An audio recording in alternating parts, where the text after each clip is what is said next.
예수 탄생의 기쁜 소식이 모든 성도들 가운데 충만하기를 소원하면서 성탄절 아침 말씀 묵상 시작하겠습니다. 오늘 같이 묵상하실 말씀 빌립보서 3장 7절에서 11절 말씀 제가 봉독하겠습니다. 그러나 무엇이든지 내게 유익하던 것을 내가 그리스도를 위하여 다 해로 여길 뿐더러 또한 모든 것을 해로 여김은 내 주 그리스도 예수를 아는 지식이 가장 고상하기 때문이라. 내가 그를 위하여 모든 것을 잃어버리고 배설물로 여김은 그리스도를 얻고 그 안에서 발견되려 함이니 내가 가진 의의는 율법에서 난 것이 아니요 오직 그리스도를 믿음으로 말미암은 것이니 곧 믿음으로 하나님께로부터 난 것 의라. 내가 그리스도와 그 부활의 권능과 그 고난의 참여함을 알고자 하여 그의 죽으심을 본받아 어떻게 해서든지 죽은 자 가운데서 부활에 이르려 하노니. 아멘. 오늘 아침 같이 묵상하실 말씀이 빌립보서 3장이었습니다. 혹 여러분 중에 오늘 말씀이 성탄절 본문으로는 적합하지 않다고 생각하시는 분이 계시지 않을까요? 그렇습니다. 성탄절 본문으로서는 다소 엉뚱하다는 생각을 하실 수 있습니다.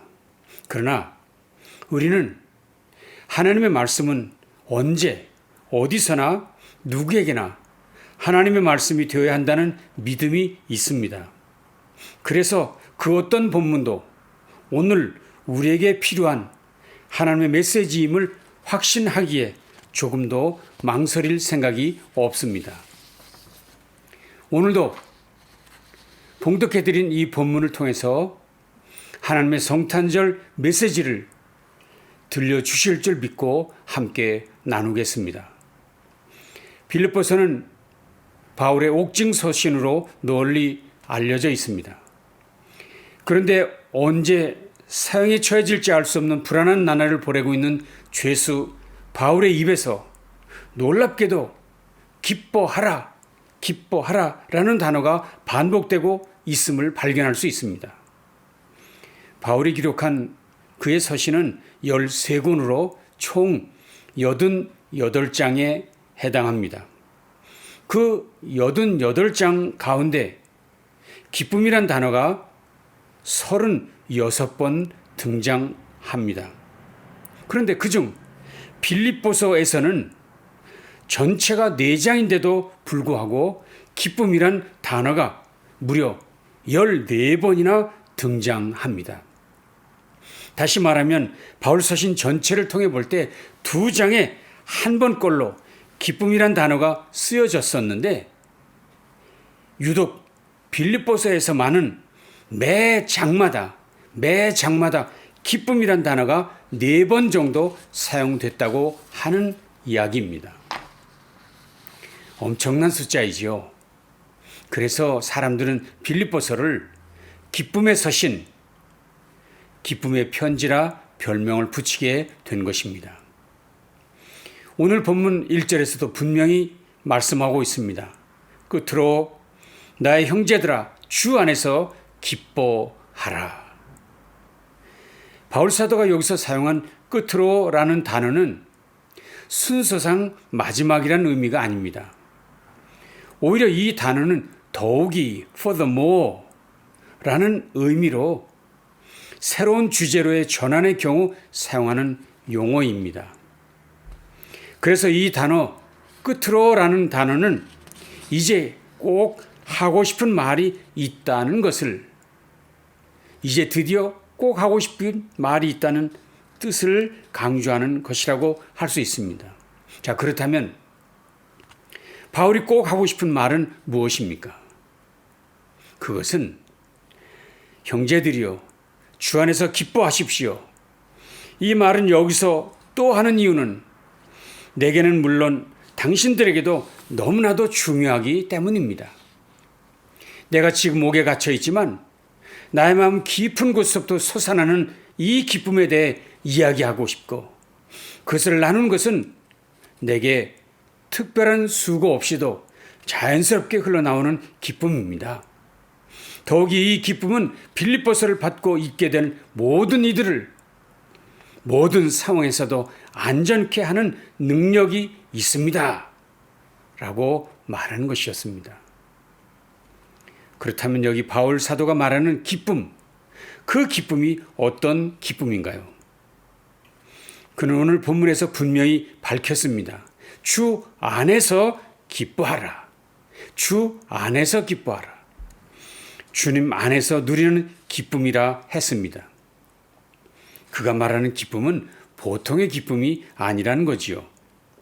그가 말하는 기쁨은 세상에서 얻을 수 있는 그런 종류의 기쁨이 아니라는 것이지요. 환경을 초월하는 기쁨, 세상 어디에서도 볼 수 없는 오직 주님 안에서만 발견하고 느낄 수 있는 기쁨이라 하는 것입니다. 물론 그에게는 인간적으로 누릴 만한 기쁨들, 자랑할 만한 것들이 많이 있었습니다. 오늘 본문에서도 바울은 그것들이 7가지나 된다고 나열하고 있습니다. 4절부터 6절까지 말씀이었습니다. 8일 만에 할례를 받았다. 이스라엘 민족이다. 베냐민 지파다. 나는 히브리인 중에 히브리인이었다 했습니다.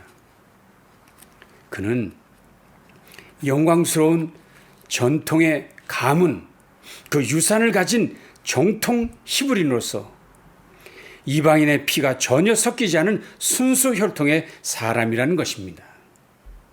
뿐만입니까? 율법으로는 바리새인이고 가말리엘의 문화생이며 율법에 대한 열심이 특별한 사람이라고 했습니다. 즉 그는 어렸을 때부터 가장 엄격하고도 뛰어난 가말리엘 선생의 문화생으로 교육을 받았고 마침내 랍비가 된 바리새인으로서 가르침에서만 아니라 열심에서도 율법을 지킨 모범적 지도자였다는 것입니다. 한마디로 그는 어느 부분에서나 어디서나 자랑할 수 있는 소위 성공한 사람이었다는 것입니다. 행복할 모든 조건을 한 몸에 다 가진 사람 바울이었습니다. 그런데 어느 날부터인가 그 모든 것을 해로 여기고 심지어 배설물로 여기게 되었다고 말합니다. 7절입니다. 그러나 나는 그리스도 때문에 나에게 이로웠던 것은 무엇이든지 해로운 것으로 여기게 되었습니다. 해로운 것으로 여기게 되었습니다. 심지어 8절에서는 이렇게까지 말하고 있습니다. 그뿐만 아니라 나는 그 밖에 모든 것은 해로 여깁니다. 그것들을 오물로 여깁니다. 배설물로 여깁니다. 여러분, 배설물을 자기 옆에 두는 사람 없습니다. 누구도 멀리 합니다. 그런데 그는 그렇게 모두가 자랑할 만한 이 모든 것들, 세상의 자랑들을 배설물처럼 다 버렸다고 얘기하고 있습니다. 그가 그렇게 할 수 있는 이유가 무엇입니까? 다시 7절을 보시겠습니다. 그러나 무엇이든지 내게 유익하던 것을 내가 그리스도를 위하여 다 해로 여길 뿐더러 그리스도를 위하여 8절에서도 비슷한 고백을 합니다. 또한 모든 것을 해로 여김은 내 주 그리스도를 아는 지식이 가장 고상하기 때문이라. 그리스도 예수를 아는 지식이 가장 고상하기 때문에 그런 거 다 버렸다.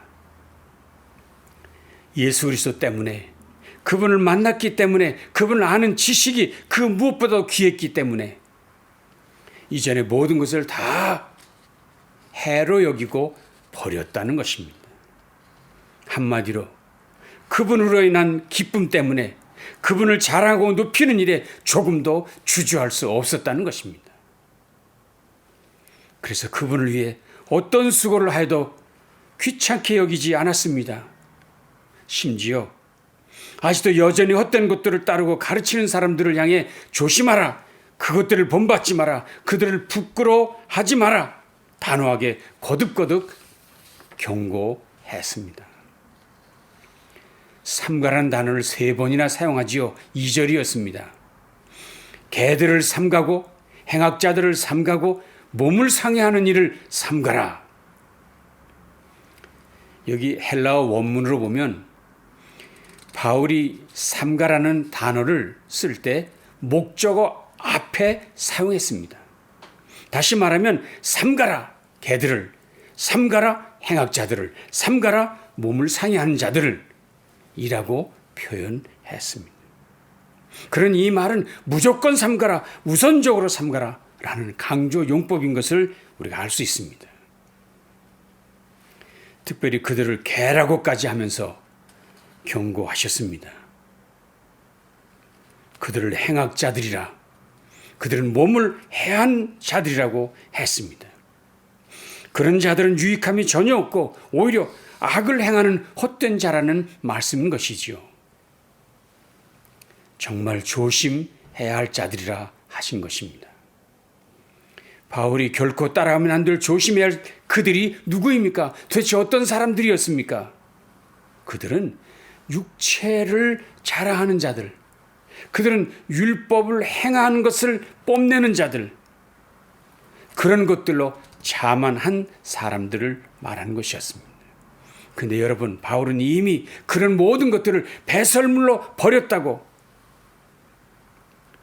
하지 않았습니까? 그러니 여전히 그런 것들에 매여 사는 사람들을 성도들은 조심해야 한다, 멀리해야 한다 말했던 것입니다. 그렇습니다. 그런 것들을 사모해서는 안 됩니다. 그런 것들로 기뻐해서는 안 됩니다. 그런 일로 기쁨이 있다고 믿거나 힘써도 안 된다는 이야기입니다. 그런 것들은 예수님보다는 세상의 것들, 육신의 것들, 자신의 의를 높이는 것이기 때문입니다. 그렇습니다.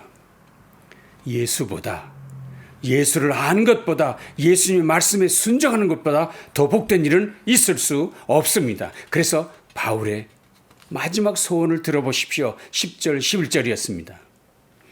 나는 그 모든 하찮은 것들을 버렸습니다. 죽은 자들 가운데서 살아난 부활에 이르는 길이 있다면 나는 그 길을 걷고 싶습니다. 무슨 말인가요? 그는 심지어 예수님처럼 죽기를 원한다라는 말이었습니다. 그분만큼 예수 그리스도를 만난 것이, 그분을 알게 된 것이, 그분을 따라 살게 된 것이 너무나도 기뻐서 이 세상 마지막 순간까지도 그분과 함께 하고 싶다는 고백이었습니다. 그런데 저는 이 아침 더 놀란 사실 한 가지가 있습니다. 그것은 오늘 이 말씀을 듣고 이 복음에 참여하고 있는 저와 여러분 모두가 이미 그 기쁨을 맛본 사람들, 그 기쁨을 누리고 있는 사람들이라는 사실 때문입니다.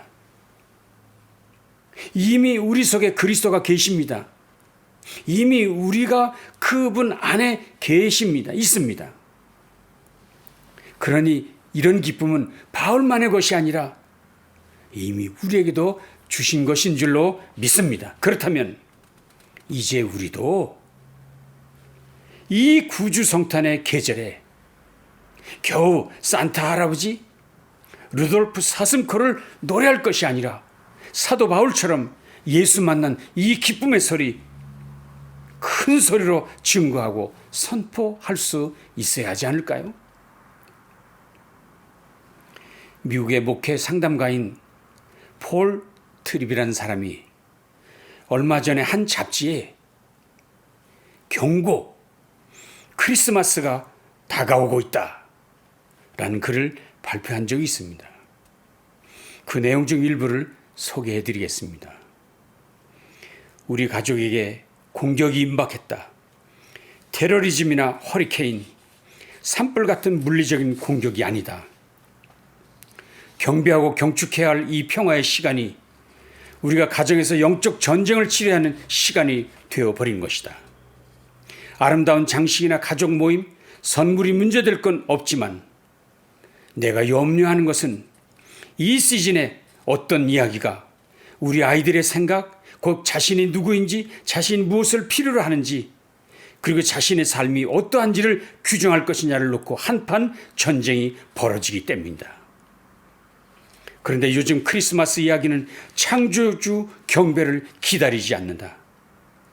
이 이야기가 기대하는 것은 피조물의 자기만족. 이 이야기는 우리가 가장 먼저 채워야 할 것은 물질의 즐거움이라고 말한다. 거기엔 구속자의 구원의 개입이 없다. 우리 아이들에게 위로가 없는 곳에서 위로를 찾으라고 말한다. 결코 얻을 수 없는 것에 희망을 걸라고 말한다. 메시아만이 할 수 있는 일을 스스로 해낼 수 있다고 생각하라고 말한다. 그래서 나는 경고를 하는 것이다. 올해는 일찌감치 다가올 전투에 다 함께 대비하길 바란다. 휴일 분위기에 정신을 빼앗기기 전에 아이들의 마음을 지켜내기 위해 전투에 나서기를 바란다. 그러면서 그는 이 본격적 전쟁을 위한 무기 5가지를 소개합니다. 5가지 무기. 첫째, 일찍 시작하라. 크리스마스가 될 때까지 기다리지 말고 가족에게 하나님의 말씀을 전해라. 둘째, 가족을 가짜 뉴스로부터 보호하라. 셋째, 가짜 이야기를 경고하라. 넷째, 선물 중에 선물, 예수님을 선물하라. 다섯째, 그리스도의 강림 이야기를 곳곳에 심어라. 예수님의 은혜가 세상에 줄 수 있는 그 어떤 선물보다 더 밝고 빛난다는 사실을 이해할 수 있도록 도와주는 것보다 더 중요한 것은 없도다. 라고 그는 피력했습니다. 그렇습니다.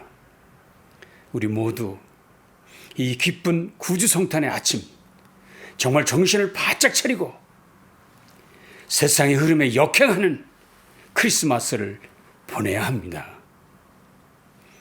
구주성탄의 참된 의미를 회복해야만 합니다. 그러기 위해 그분만을 자랑합시다. 우리 속에 있는 그분을 소리 높여 찬양합시다. 우리와 함께하는 그분을 이웃에게 선포합시다. 선물합시다. 그래서 예수의 탄생, 그 참된 기쁨이 온 땅에 가득할 날이 속히 오도록 힘쓰는 저와 여러분 되십시다. 오늘 참으로 복된 아침, 구주 탄생의 이 기쁨이 온 성도들과 함께하기를 다시 한번 진심으로 축원합니다. 기도하겠습니다. 주님 감사합니다. 참으로 이 거짓 진리가 횡행하는 이 계절에 참 진리이신 참 빛이신 예수 그리스도, 우리 안에 거하시는 그분, 우리를 새롭게 하는 그분을 온 땅에 힘께 소리 높여 외치며 선포하는 복된 성도들 모두 되어지게 하시고, 성탄의 진정한 의미를 드디어 회복하고 그것으로 주님을 자랑하는 온 성도들 되어지게 해주시옵소서. 예수님 귀하신 이름으로 간절히 축복하며 기도합니다. 아멘. 남은 날도 복된 날 되시기를 바랍니다.